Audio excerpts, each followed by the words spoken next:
কি অবস্থা মনা? এবার বিপিএল বিনোদন প্রিমিয়ার লিগ, বিপিএল এর বিনোদন দল হচ্ছে একদম এবারকার নোয়াখালী। তার কারণ হচ্ছে সুজন কাকা। সুজন কাকা জিয়ানে গেছে, জিয়ানে হাত দিয়েছে, ইয়ানে ধ্বংস হয়ে গেছে, এই দলে ধ্বংস হয়ে গেছে।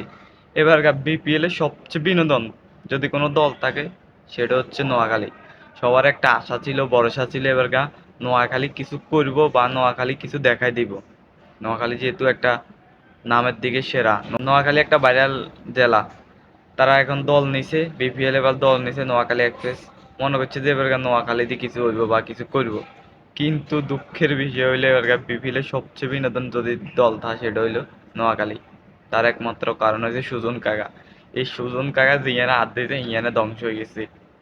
ঢাকা কন যে যত দলের মধ্যে সে কোর্স হয়েছে, সেই দলে ধ্বংস, ফুল পথে পথে ফুল চুনা।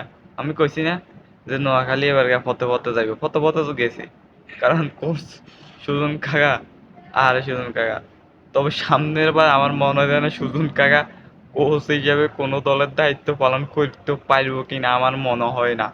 যে এবার মনে হয় যেন সুজন কাকার জন্য লাস্ট, লাস্ট, এই শেষ সুজন কাকা। তবে দুঃখের বিষয় হলো যে নোয়াখালী নিয়ে সবার একটা আশা ভরসা ছিল যে নোয়াখালী একটা কিছু করবো বা যাই হোক, কোনো না কোনো দিক থেকে নোয়াখালী এবার মানে বিপিএল এ উড়িয়ে আইব। কিন্তু ফুল পথ হয়ে গেছে নোয়াখালী, মানে বিনোদন। নোয়াখালী এবার বিনোদন হয়ে গেছে, উড়ে বিনোদন হয়ে গেছে বিপিএল এর মধ্যে।